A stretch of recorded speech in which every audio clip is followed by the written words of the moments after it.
రాహుల్ గాంధీని ఎవరు అరెస్ట్ చేయడు, సోనియా గాంధీని ఎవరు అరెస్ట్ చేయరు, ప్రియాంక గాంధీ వాద్రాని ఎవరు అరెస్ట్ చేయరు, వాళ్ళ ఆయన్ని ఎవరు అరెస్ట్ చేయరు.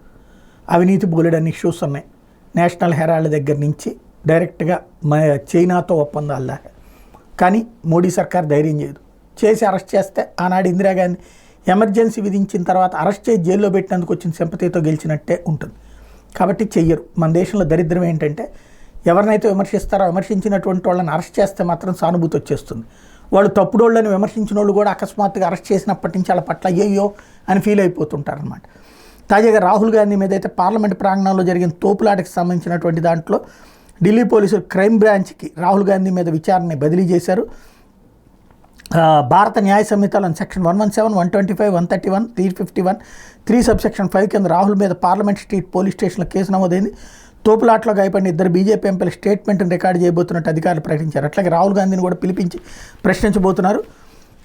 అలాగే తోపులాటకు సంబంధించి సీసీటీవీ ఫుటేజ్ కోసం పార్లమెంట్ సెక్రటేరియట్ కూడా లేఖ రాస్తామని చెప్పి ప్రకటించారు. తోపులాట్లో బీజేపీ ఎంపీలు ప్రతాప్ చంద్ర సారంగి, ముఖేష్ రాజ్పుత్ ఇద్దరు గాయపడినటువంటి నేపథ్యంలో రామ్ మనోహర్ లోహియా ఆసుపత్రిలో చికిత్స పొందుతున్నారు. వాళ్ళ ఆరోగ్య పరిస్థితికి సంబంధించి డాక్టర్ల దగ్గర నుంచి నివేదిక కూడా తీసుకుంటామని ప్రకటించారు పోలీసులు.